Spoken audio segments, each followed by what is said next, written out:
masi aikoina makhoi challenge ai hanjin hanjin hai jage aikoina accept tawi mafam amasung matam pibiu karam matam da kadai da debate se challenge tawna sige haibado madu mafam amasung matam haibiro aikoi soidra aikoi ready tawjare Congress party whole MLAs aikoi gi ready da laijare aduna masi amadi aikoi chenbi ra nu haibasi ama BJP party da ai thamjari aduga aikoi ngasi fawbada government sina IDP singi relief camp da lairiba singi ngasi fawbada 475.06 crore rupees se hai sigi amount si sanction tawkhre approve tawkhramne ba approve tawkhrabe amount ni kari gi damakta inmate sing sigi damaktani adu makoi gi kari tawi hai matamda khoi gi sida makoi kano si criteria si pithoe moi gi yum sabina ba television set laina na ba andagi compensation khoi gi agricultural crops damage tawkhiba sing andagi khoi gi computer center hangna na ba aduga complementary nutrition and the personal hygiene support tawna na ba andagi temporary barrack for 50 companies under SRE's special package ko andagi khoi one time assistance for clothing and personal belonging sumaina tawdana khoi 475.06 crore rupees si sanction tawkhrabane ba sigi hairiba paisa amount si kamaina tawba akoina masi 60,000 lairiba inmate huji lising humpu ni dana lai hari sa IDP sa lising humpu sida moi sidaida yenthokpa matam su 80,000 thunge ba per head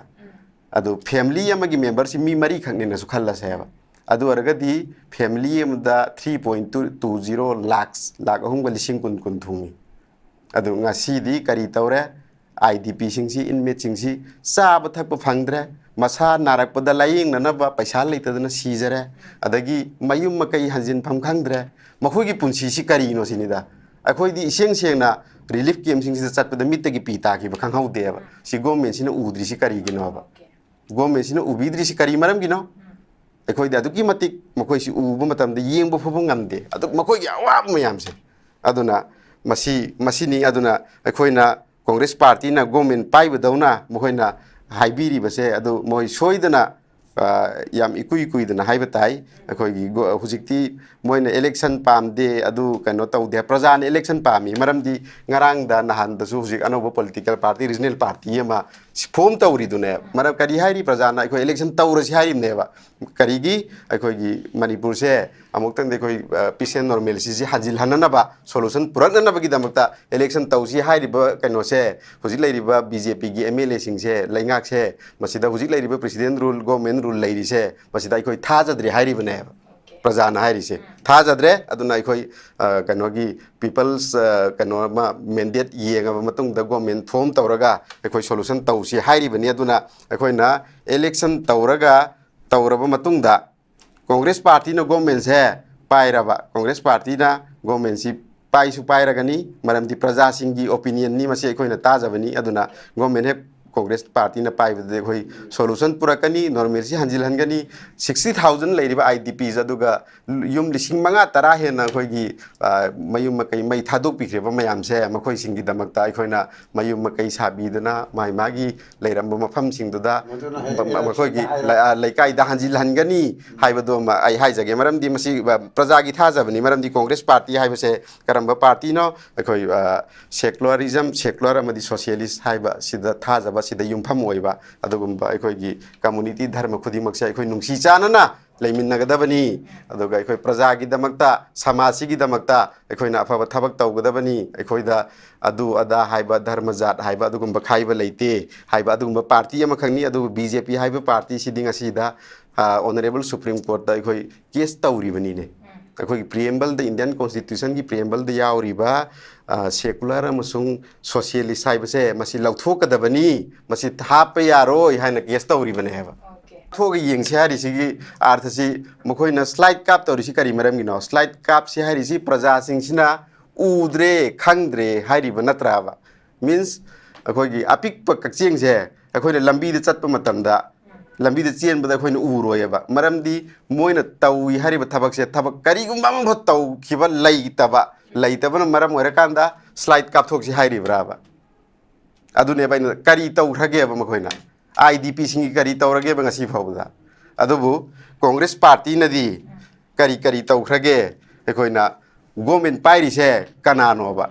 government सी Congress party न पाइबदौन ngangbiriबसी government से पाइबिरिबसी BJP नतब्राबा BJP ना government पाइरगा ngasiदा thoiba crisis se masi solution puraknanaba aduga inmate singsida idp singsida makhoi awat apa aduga makhoi bu mayum da hanjil hananabagi damakta hotnari braba ngasi phawda adudi tawdana congress ta debate tawnasi haina challenge tawri basi kari no haibnida aduna masi yamna nokningi sengsena masi gi topic itself se masi phawda yamna nokning ba adugumba topic amani aidi masi gi matangsi praja singna phawda nokning amgani adi kari no moina bjp na masi da debate tawsiena congress party da hairi basi bu congress party sibna sarkar si pairi braba makhoi di bjp da sarkar si government si pairi bani adu adi makhoi na idp singi da mak thabak tawgadaw natraba for the welfare of the idps for the welfare of the state aduga sigi mayam sigi damak makhoi na tawgadaw natabra sinida ina thamjaning idi adu akhoi gidi congress party na ai samak yauna mafam kayada relief camp kayada challaga akhoi makhoi gi mating pangki makhoi gi awa apa kaya hangki akhoi gi honorable mla akhoi manga khaktani masing leijariba honorable mla manga magna akhoi gi relief camp singsigi idp singsigi awat apa government tawbado maduda awat apa mayam amam khak leirakna akhoi mensilli aduga makhoi gi awat apa kayama yengsilleba khudam moina hairabada akhoi gi sunu kendra gi honorable mla Sri K Ranjitna mahaki sugnuda akhoi gi laupari manga kathoklaga laupari manga kathoklaga akhoi gi makhoi gi damakta mayum makai sabidana तौरीबदुनेबा मसुमा हाइना अखोगी BJP सरकार पाइरिबा party से सरकार पाइरिबा party सिना सुमाइना कनाना तौखिबगी सरकार सिना तौब्रा नत्रगना मखोगी लेबिरमलिबा कनोगी अखोई फॉर्मर चीफ मिनिस्टर न तौखिबरा कनाना तौगी हाइबनिदा अदुना अदगी अखोगी याम्बा श्री लोकेश्वर ऑनरेबल एमएलए खुंद्राकपमगी महाकना महाकी केंद्र की मनुंगदा अदुगा अतोप मफमसिंगदा आईडीपी सिंगी रिलीफ कैम्प सिंगदा तौरिबा मयामदु अखोगी बीजेपी की एमएलए सिंगी मनुंगदा तौखिबा लैब्राबा अखोगी honourable president MPCC Shri Keisham मेघचंद्रना तौखिबा आईडीपी सिंगी दमकदा ngarang nhandaju chatna adu ngasida yengu अखोई very recently कनो inmate ama अखोगी मोइना तौरी हारिसे हिदाक लैब ngamdadana masa narakpadagi hidak lainanaba paisa leitaduna handak inau nau leikidrebuduneba relief camp da siribaduneba masiraba makhoina tawribasi karino ba makhoina tawi haidoribasi adu masi aikhoina makhogi challenge se ai hanjin hanjin haijage aikhoina accept tawi mafam amasung matam pibiu karam matam da kadaida da debate se challenge tauna sige haibado madu mafam amasung matam haibiro maina makhoina sanga ga doriba se makhoina sanga khriba amadi sanga ga doriba mayam sisu congress government na manipur gi praja da piba khudol ngaktani masi phoba sanga ba huji phoba loiba ngamdri yeba congress na tawramba thabak thoram singdudi aduna makhoina ngasi अखोइना क्याम यामना तौख्रगे मणिपुर की प्रजा सिंगी दमक अदुगा inmate सिंगी दमक हाइरिबदो स्लाइड काथोनसी हाइबदो अखोइना कांग्रेस पार्टी ना आई अमुकसो हन हाइजरी आइना मखोइगी चैलेंज दो बीजेपी की चैलेंज दो अखोइ कांग्रेस पार्टी ना एक्सेप्ट तवी अखोइगी ऑनरेबल प्रेसिडेंट श्री के मेघचंद्रना एक्सेप्ट तवी मफम अमसुंग मतम पिबिरो अखोइ सोइदना डिबेट तौनरसी मणिपुर प्रजा मियाम से खांगहलसी मसी अखोइ डिबेट सिदगी माइ लेरगदी चेनबिरनु अखोइगी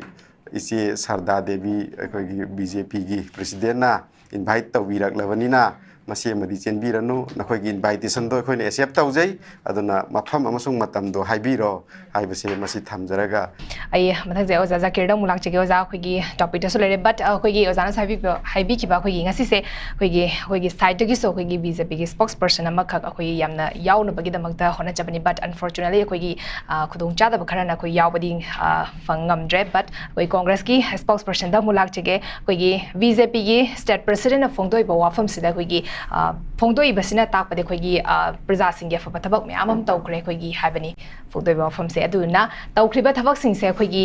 ꯈꯪꯗꯕ ꯂꯩꯇꯥꯔꯒꯁꯨ ꯈꯪꯅꯕꯒꯤꯗꯃꯛꯇ ꯁ꯭ꯂꯥꯏꯗꯇ ꯀꯥꯞꯊꯣꯛꯑꯀꯥꯟꯗ ꯑꯩꯈꯣꯏꯒꯤ ꯃꯗꯨꯗ ꯗꯤꯕꯦꯠ ꯇꯧꯅꯁꯦ ꯍꯥꯏꯕꯒꯤ ꯄꯣꯠ ꯑꯃꯈꯛꯅꯤ ꯊꯝꯃꯤꯁꯦ ꯃꯔꯨꯑꯣꯏꯅ ꯄꯜꯂꯤꯕꯁꯦ ꯑꯩꯈꯣꯏꯒꯤ INC ꯑꯃꯗꯤ ꯑꯇꯣꯞꯄ ꯑꯩꯈꯣꯏꯒꯤ ꯃꯈꯣꯏꯗ ꯊꯕꯛ ꯇꯧꯗꯦ ꯍꯥꯏꯅ ꯍꯥꯏꯔꯤꯕ ꯄꯣꯂꯤꯇꯤꯀꯦꯜ ꯄꯥꯔꯇꯤꯁꯤꯡꯁꯤꯗ ꯍꯥꯏꯕ ꯇꯥꯔꯦ ꯆꯦꯂꯦꯟꯖ ꯑꯃ ꯇꯧꯕꯅꯤ ꯃꯁꯤ ꯑꯦꯁ ꯑ ꯑꯣꯄꯣꯖꯤꯁꯟ ꯄꯥꯔꯇꯤ ꯑꯃ ꯑꯣꯏꯅ ꯀꯃꯥꯏꯅ react ꯇꯧꯕꯤꯅꯤꯡꯉꯤ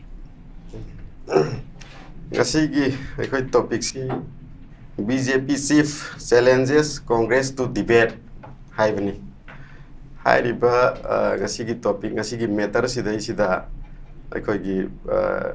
BJP gi spokesperson amatang yaubira magadi ngasi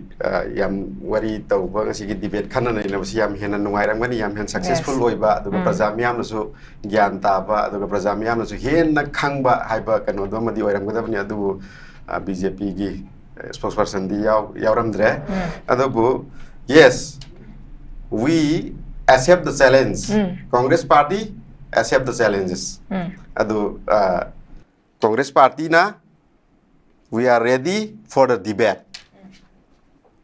so please mention us where and the when adugi mafam matam time and place to haibiro ba akhoi gi BJP gi president Sarda Devi na haibi khiba slide kapthoga yeng na si haibase masi mafam amasung matam bibiro akhoi na nakhoi gi BJP gi kano se challenge se akhoi accept tawre aduga akhoi gi honorable president Manipur Pradesh Congress Committee gi Sri Kaisam Megachandra na hairiba challenge se masi accept tawi aduga akhoi na we demand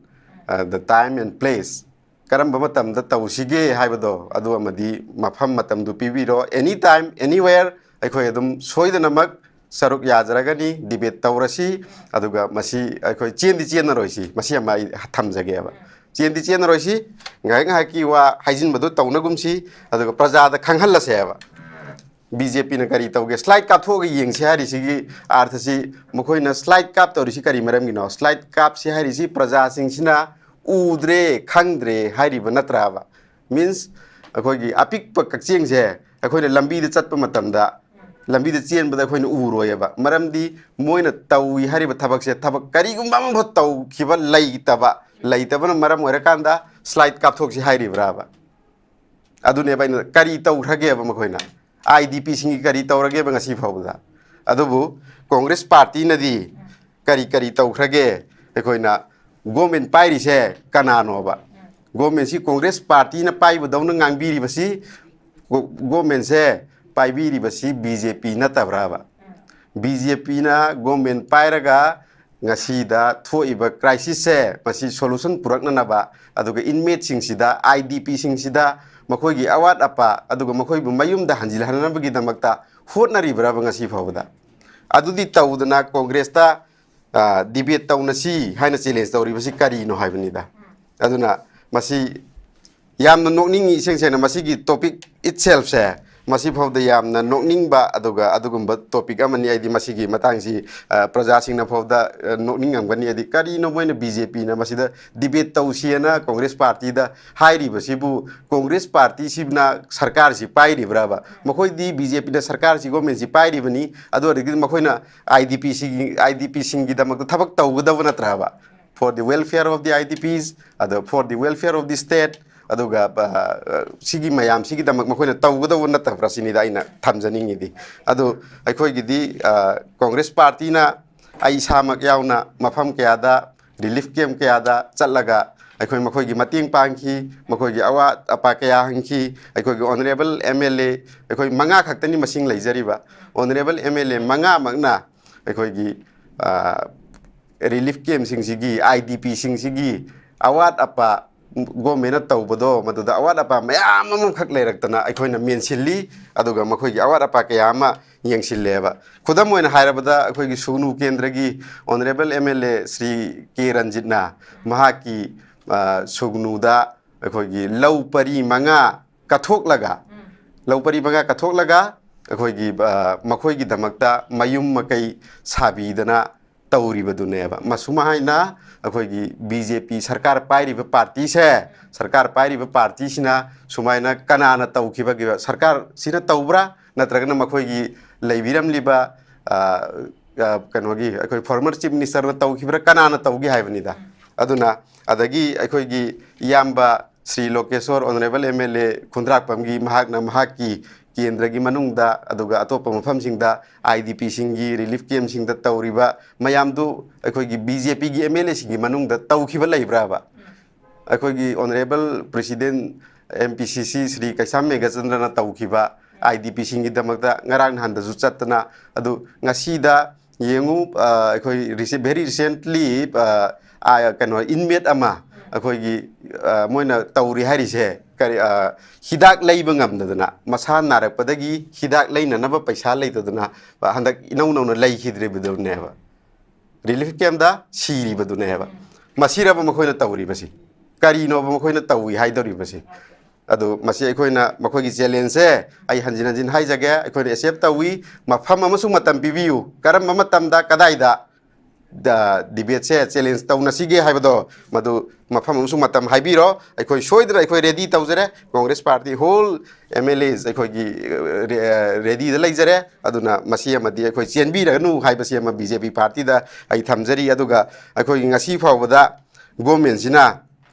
IDP singi relief camp da lairiba singi ngasi fawda 475.06 crore rupees se ha sigi amount si sanction tawkhre approve tawkhramne ba approve tawkhrabe amount ni kari gi damakta inmate sing sigi damaktani adu makhoi gi kari tawi hai matamda khoi gi sida makhoi kano si criteria si pithoe moi gi yum sabina ba television set laina na ba andagi compensation akhoi gi agricultural crops damage tawkhiba sing andagi akhoi gi computer center hangna na ba aduga complementary nutrition and personal hygiene support tawna na ba andagi temporary barrack for 50 companies under SRES special package ko adagi khogi one time assistance for clothing and personal belonging sumaina tawdana akhogi 475.06 crore rupees se si sanction tawkrabane ba sigi hairiba paisa amount si kamaina tawba akhoina masi 60,000 lairiba inmate se inmate hoji lising humpu ni dana lai hari sa IDP se lising humpu sida moi sidaida yenthokpa matamdasu 80,000 thungeba per head adu family amagi member si mi mari khakne na su khalla seba adu aragadi family amda 3.20 lakhs lakh ahum lising kun thungi adu ngasi di kari tawre IDP singsi inmate singsi sab thakpa phangdre masa narakpada laying na ba paisa leitadana sijare adagi mayum makai hanjin pham khangdre makhogi punsi si kari no sinida akhoi di iseng seng na relief camp sing chat pada mit gi pita ki bakhang hau de ba si government sina udri si kari gi no ba government sina ubidri si kari maram gi no akhoi da duki matik makoi si ubu matam de yeng bo phobong ngam de adu makoi gi awam mayam se aduna masi ni aduna akhoi na congress party na government pai badawna makoi na haibiri ba se adu moi soidana yam ikui dana haiba tai akhoi gi hujikti moina election pamde adu kano tawde prajan election pami maramdi ngarang da nahan da su hujik anoba political party regional party yama form tawri dune maram kari hairi prajan akhoi election tawra si hairi neba kari gi akhoi gi manipur se amuk tang de khoi peace and normalcy si hajil hanana ba solution purak na ba gi damakta election tawsi hairi ba kano se hujik lairi ba BJP gi MLA sing se laingak se masida hujik lairi ba president rule government rule lairi se masida khoi thajadri hairi bane प्रजाना हारिसे थाजद्रे अदुना अखोई कनोगी people's कनो मा mandate येंगा मतुंग द गवर्नमेंट फॉर्म तौरगा अखोई सॉल्यूशन तौसी हारिबनी अदुना अखोइना इलेक्शन तौरगा तौरबा मतुंग द कांग्रेस पार्टी न गवर्नमेंट से पाइरबा कांग्रेस पार्टी ना गवर्नमेंट सी पाइसु पाइरगनी मरमदी प्रजा सिंगी ओपिनियन नि मसे अखोइना ताजबनी अदुना गवर्नमेंट हे कांग्रेस पार्टी ना पाइबदे अखोई सोल्यूशन पुरकनी नॉर्मल सी हंजिल हनगनी 60,000 लेरिबा आईडीपीज अदुगा युम लिसिंग मंगा तरा हेना अखोई मयुम मकई मई थादोक पिख्रेबा मयाम से मखोई सिंगी दमकता अखोइना मयुम मकई साबीदना माई मागी लेरंबा मफम सिंगदुदा मखोई लेकाई दा हंजिल हनगनी हाइबदो आई हाइजगे मरमदी मसी प्रजा की थाजबनी मरमदी कांग्रेस पार्टी हाइबसे करंबा पार्टी नो अखोई सेक्युलरिज्म सेक्युलर अमदी सोशलिस्ट हाइबा सिदा थाजबा सिदा युमफम ओइबा अदुगुम्बा अखोई कम्युनिटी धर्म खुदिमकसे अखोई नुंसी चानना लेमिनगदबनी अदुगा अखोई प्रजा की दमकता समाज की दमकता अखोइना अफब थबक तौगदबनी अखोइदा अदु अदा हाइबा धर्म जात हाइबा अदुगुम्बा खाइबा लेते हाइबा अदुगुम्बा पार्टी अमखंगनी अदु बीजेपी हाइबा पार्टी सिदिंग असिदा ऑनरेबल सुप्रीम कोर्ट दा अखोई केस तौरिबनी ने अखोई प्रिएम्बल द इंडियन कॉन्स्टिट्यूशन की प्रिएम्बल द यावरिबा सेक्युलर अमसुंग सोशलिस्ट हाइबसे मसी लौथोकदबनी मसी थाप यारोय हाइना केस तौरिबने हेबा सिगी पार्टी सिना ngasi मणिपुर सिदा बीजेपी ना बोथ सेंटर एंड स्टेट सरकार लाइबा पार्टी सिना ngasi di मणिपुर से कांखोंग चाइदना सही अहुम फागदरबा सही अनी गा था अनी अहुम फाजिलक लब मतम से मसिदा कयाम यामना ngasi दा क्राइसिस सोक्तना अखोइ फ्री मूवमेंट लैहंद्रे अखोइ कनोगी नेशनल हाईवे सिंगसी अखोइ दि लाइफलाइन है मणिपुर की लाइफलाइन ओरिबा नेशनल हाईवे से मसी फ्री मूवमेंट लैहंद्रे अखोइदा सी अखोइ सी अदुकी मतिक वाना गवर्नमेंट सिना थंबीरी बसे मसी प्रजा मियामना मसीगी असुम मरानसी खंगनी अदुना ngसाigi अखोइ आइना ngसाई पंजकीबा अखोइगी मिनिस्ट्री ऑफ होम अफेयर्स तगी गवर्नमेंट ऑफ मणिपुर को जॉइंट सेक्रेटरी होम ना थोकप कैनोनी अदुदा 475.06 करोड़ मखोइने अप्रूव तौखरबा सेंक्शन तौखिबसे मसीगी अखोइने आरटीआई थाजबा मतमदा आरटीआई थारे अखोइने आरटीआई थाबा बेनिफिशियरी लिस्ट पियो हाइबदा पियो यादे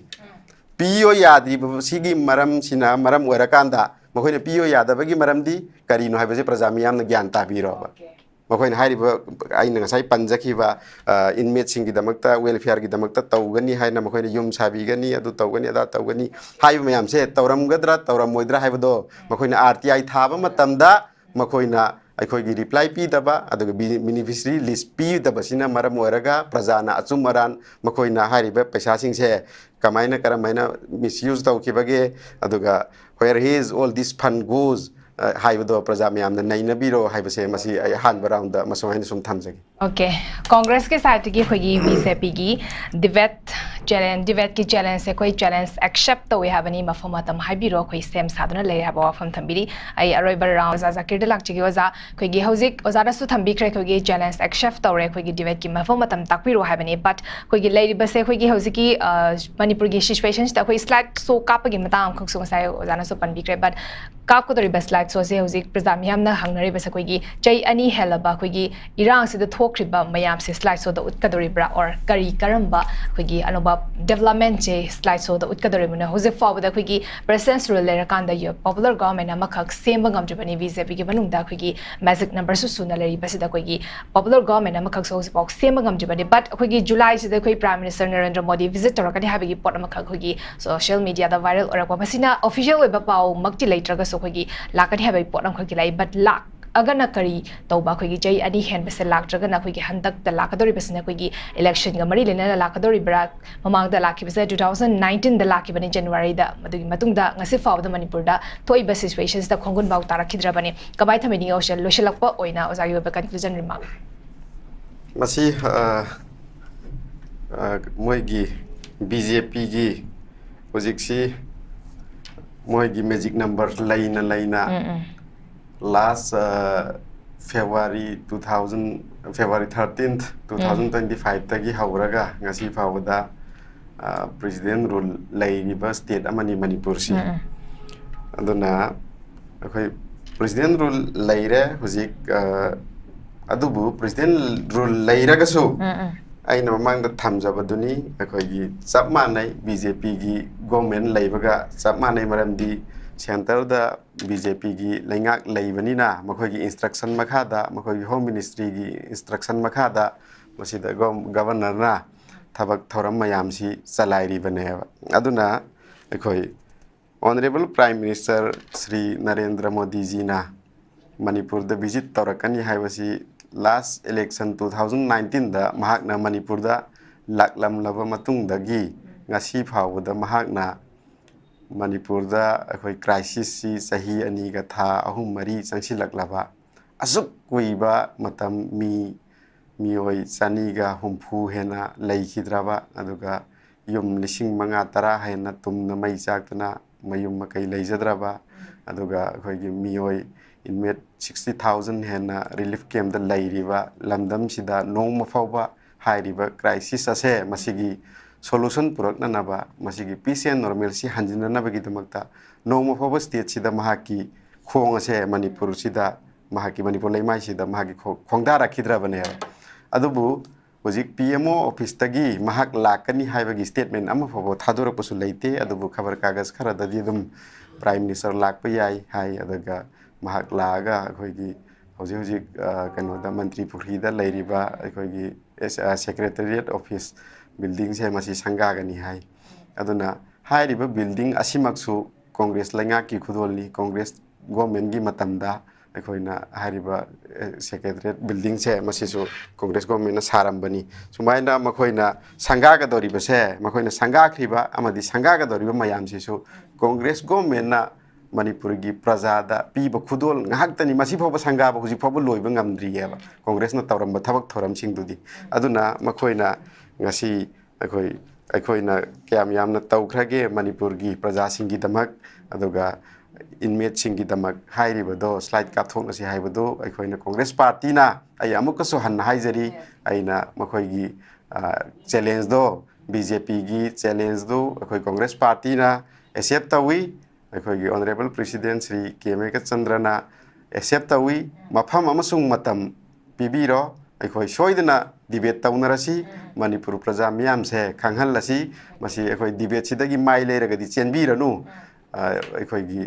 isi Sarda Devi akhoi gi BJP gi president na invite tawirak labanina masi amadi chenbiranu nakhoi gi invitation do akhoi ne accept taujai aduna mafam amasung matam do haibiro haibase masi thamjaraga ai matang swaida tensinjage thank you Thamikre khogi BJP gi challenge Congress party ne accept tore mafam matam habiru haba mafam sedmak phongdok pire aduna hojik se khogi BJP gi side ki kari react torak e haba do khoi yengmina ba khogi matau tari khogi ngasi gi thamjari